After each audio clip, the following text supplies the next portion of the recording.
data polisi Bandara Samratulangi Manado pada Rabu pagi. Pihak Angkasa Pura I Manado menyatakan akan tetap menempuh jalur hukum. General Manager Angkasa Pura I Manado, Erik Susanto, mengatakan kasus kekerasan terhadap sekuriti Bandara Samratulangi tetap berlanjut di kepolisian.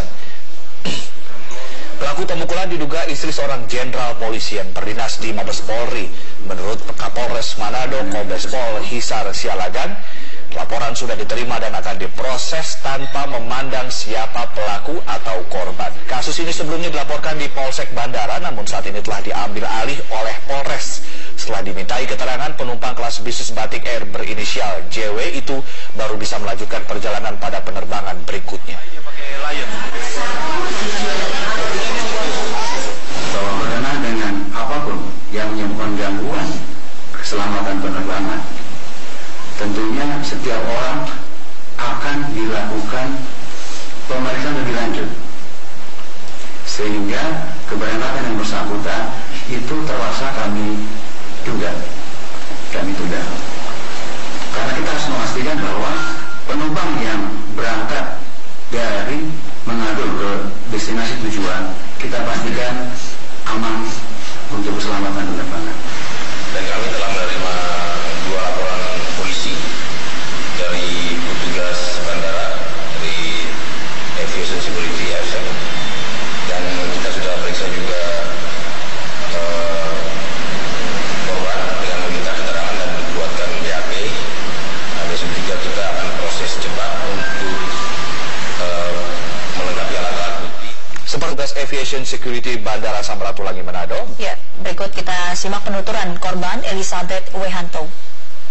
Kalau menurut saya sudah melakukan seperti yang sesuai prosedur. Kalau mungkin ibunya kurang senang, saya juga kurang tahu. Tapi saya bisa pastikan bahwa sikap saya waktu itu sangat-sangat profesional, memperlakukan selayaknya penumpang. Saya tidak menganggap dia penumpang ini dengan status sosialnya. Yang pasti semua penumpang berhak kami periksa. Ibu ngomong apa? Katanya saya berlaku tidak sopan, saya sama teman saya berlaku tidak sopan. Tapi saya bisa pastikan saya berlaku profesional.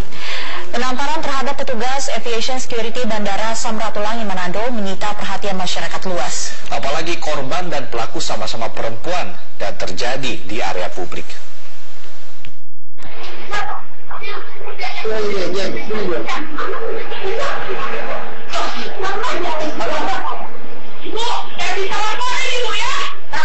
Video penamparan petugas Aviation Security Bandara Samratulangi Manado oleh seorang calon penumpang langsung menjadi viral di sejumlah media sosial sejak diunggah Menteri Perhubungan Budi Karya melalui akun Twitternya.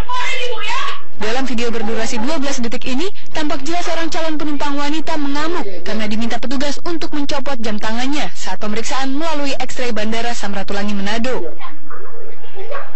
Pemeriksaan seperti ini sudah menjadi prosedur standar keamanan yang berlaku di semua bandara. Namun bukannya membuka jam tangan, penumpang yang diketahui akan menaiki pesawat Batik Air menuju Jakarta ini justru menampar petugas bandara. Insiden penamparan yang terjadi pada Rabu pagi sekitar pukul 7:46 waktu Indonesia Tengah langsung direspon Menteri Perhubungan Budi Karya Sumadi melalui akun Twitternya. Dalam kicauannya, Budi Karya sangat menyayangkan sikap arogansi penumpang tersebut kepada petugas Aviation Security dan meminta agar kasus ini segera diproses secara hukum. Tim Liputan Metro TV. Penumpang, personil pesawat dan barang bawaan yang hendak diangkut ke pesawat sudah berlaku sejak tahun 2010 lalu. Prosedur pemeriksaan itu sudah diatur dalam Peraturan Ditjen Perhubungan Udara tahun 2010 dan Surat Edaran setelah Peraturan Menteri Perhubungan Nomor 127 tahun 2015 terbit. Peraturan tersebut menyatakan setiap penumpang, personil udara, dan orang perorangan wajib melepas jaket, ikat pinggang, jam tangan, dan mengeluarkan semua barang yang mengandung unsur logam dan meletakkan ke dalam wadah yang disediakan dan diperiksa melalui X-ray. Pemeriksaan secara fisik juga dilakukan terhadap semua calon penumpang atau personil pesawat dengan cara meraba dan melakukan atau melalui metal detektor. Pemeriksaan seperti ini dilakukan berlapis sejak check-in hingga saat boarding. Peraturan tersebut dikeluarkan demi keselamatan keamanan penerbangan nasional.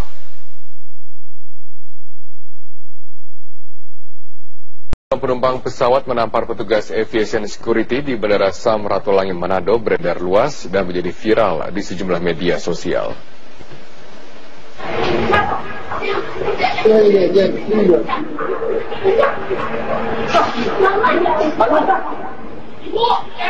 Dalam video berdurasi 12 detik yang diunggah oleh Menteri Perhubungan Budi Karya Sumadi, tampak jelas seorang calon penumpang wanita mengamuk saat diminta mencopot jam tangan miliknya untuk melalui mesin X-ray di Bandara Samratulangi Manado. Padahal petugas aviation security Samratulangi hanya melakukan pemeriksaan sesuai dengan prosedur keamanan yang berlaku.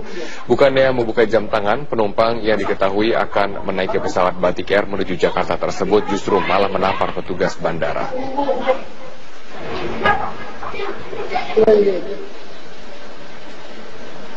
Insiden penamparan yang terjadi pada pukul 7:46 waktu Indonesia bagian tengah pagi tadi langsung direspon oleh Menteri Perhubungan Budi Karya Sumadi. Dalam kicauannya di media sosial Twitter, ia sangat menyayangkan sikap arogansi kepada petugas aviation security tersebut dan meminta agar segera melakukan upaya hukum.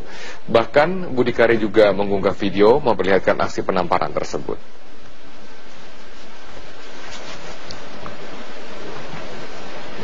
Menteri Desa Pembangunan Daerah Tertinggal dan Transmigrasi menunjuk Bibit Samatrianto menjadi Ketua Satgas Dana Desa di Kementerian PDT.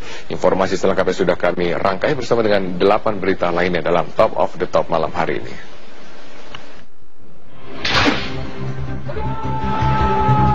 Komando Lintas Laut Militer atau Kolin Lamil memperingati hari jadinya ke-56 tahun dengan upacara yang diadakan di lapangan apel dermaga Kolin Lamil, Tanjung Priok, Jakarta Utara. Dalam acara ini ditampilkan parade defile, atraksi pencaksilat dan karate dari para prajurit Kolin Lamil, serta penyerahan penghargaan untuk kapal Republik Indonesia dan Tamtama Tauladan.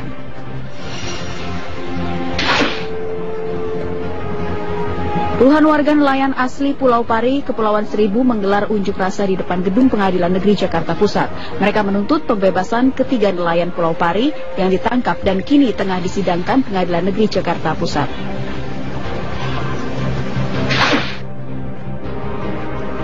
Ratusan orang tua murid yang bermaksud mendaftarkan putra-putrinya ke jenjang sekolah menengah atas terpaksa harus menggunakan sistem manual. Pasalnya, sistem online yang dibangun Dinas Pendidikan Provinsi Jawa Barat masih mengalami gangguan.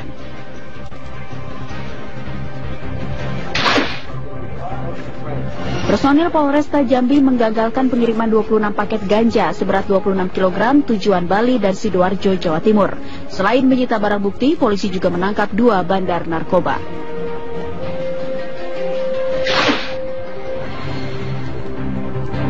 Pihak PT Cipta Televisi Pendidikan Indonesia membantah mengambil paksa gedung MNC TV di Jalan Pintu 2 Taman Mini Jakarta Timur. Menurut Direktur Utama PT Cipta TPI, mereka hanya mengambil kembali hak mereka yang telah diputuskan Mahkamah Agung.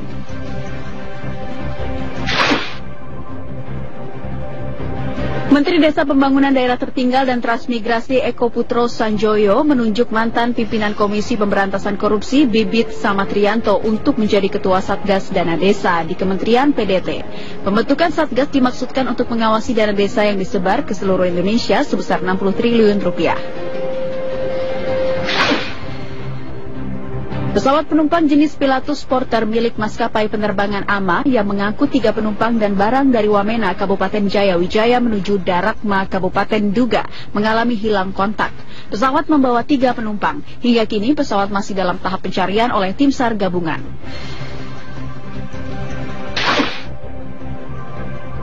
Komando Militer Mindanao Barat Filipina memastikan telah menemukan 2 warga Vietnam yang dilaporkan hilang pada November tahun lalu. Kedua korban yang ditemukan dalam keadaan tewas ini merupakan awak kapal kargo Vietnam MV Royal 16 yang diculik pada November lalu di atas perairan Basilan.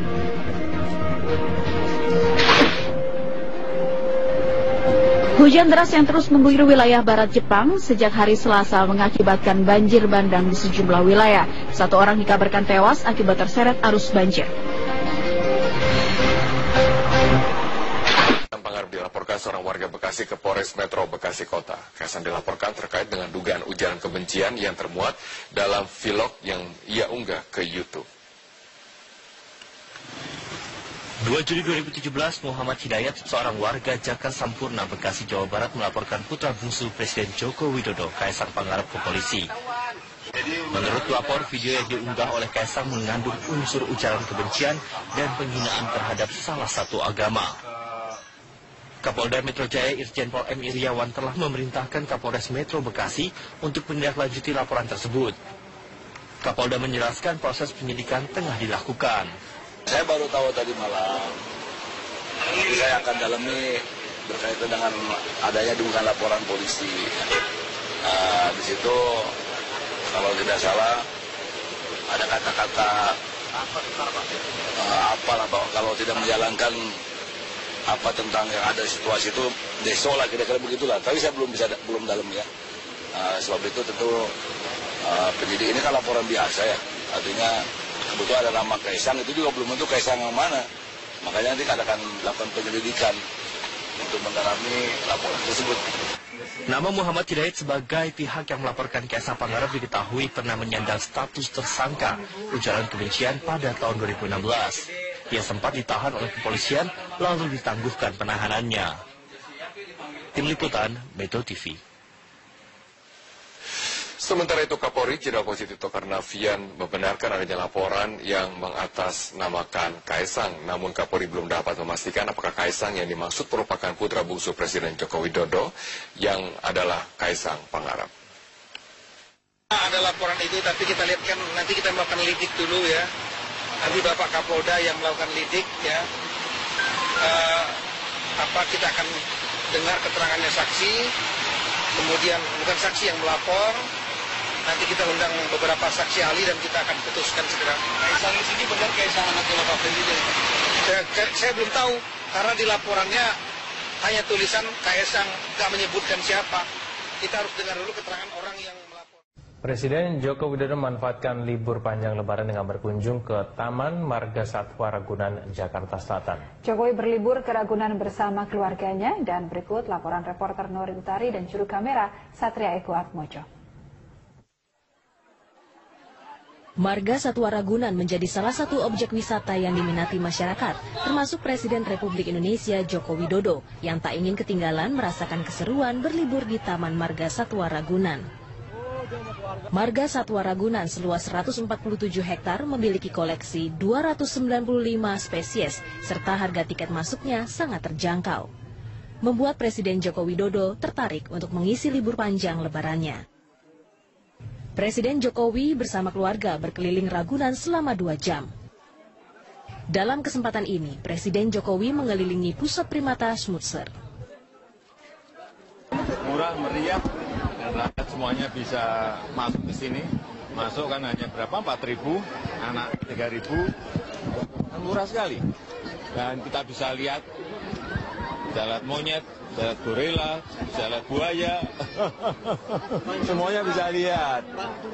Monyetnya udah gemuk atau belum, Pak? Gimana? Monyetnya udah pada gemuk? Bisa lihat tadi, cerah ceria semuanya. Dulu Bapak sempat liburan pernah ke sini juga ya, Pak? Iya, seneng aja lah lihat hewan-hewan itu, seneng. Ya sama, saya lihat sehat-sehat. Hah? Masih ada urusan. Bapaknya masih ada urusan. Waduh, kalau saya sudah sering sekali, seneng sih, seneng. Karena itu murah meriah, masuk bayar 3.000, yang dewasa bayar 4.000 kan murah meriah. Dan juga ada sisi edukasinya kan, mengenalkan anak-anak pada yang namanya gajah, itu yang namanya beruang, itu yang namanya monyet, itu yang namanya gorila, itu yang namanya lutung, itu semua kan. Kedatangan Presiden Joko Widodo di Marga Satwa Ragunan ini disambut antusias oleh pengunjung. Cukup banyak pengunjung yang langsung menghampiri Presiden Jokowi untuk bersalaman dan foto bersama.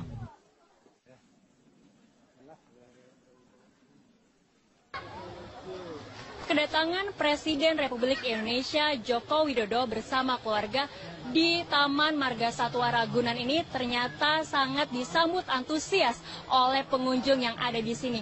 Bahkan sejumlah pengunjung rela menunggu 2 hingga 3 jam sebelum Presiden tiba sudah menantikan kehadiran dari Presiden Joko Widodo. Lalu seperti apa respon pengunjung tentang kehadiran Presiden bermain di Taman Marga Satwa Ragunan ini? Saya akan mengajak Anda untuk berbincang dengan salah satu pengunjung yang ada di sini. Halo, selamat sore Mas. Sore. Dengan Mas siapa? Dengan Matius. Mas, bagaimana responnya tentang kehadiran Presiden bermain di Marga Satwa Ragunan ini? Kalau saya sih responnya sangat bangga dan terkesan untuk Presiden datang ke sini. Saya juga nggak nyangka sih untuk Presiden untuk datang ke sini, karena kita ke sini tuh cuma rekreasi, ternyata Jokowi datang ke sini gitu. Tadi sempat berfoto atau bersalaman dengan Presiden? Enggak, cuman saya video. Iya. Dan apa yang kesan yang paling terkenang dari Mas tentang kehadiran Presiden Joko Widodo ini? Kesan saya sih ya bangga aja untuk kita rekreasi didatangin oleh Presiden Pak Joko Widodo, dan kesannya itu ya untuk memperbaikilah sampah-sampah di sini, karena masih banyak masyarakat yang membuang sampah di sini. Itu aja. Dan pemirsa, saya akan mengajak Anda untuk berbincang dengan salah satu pengunjung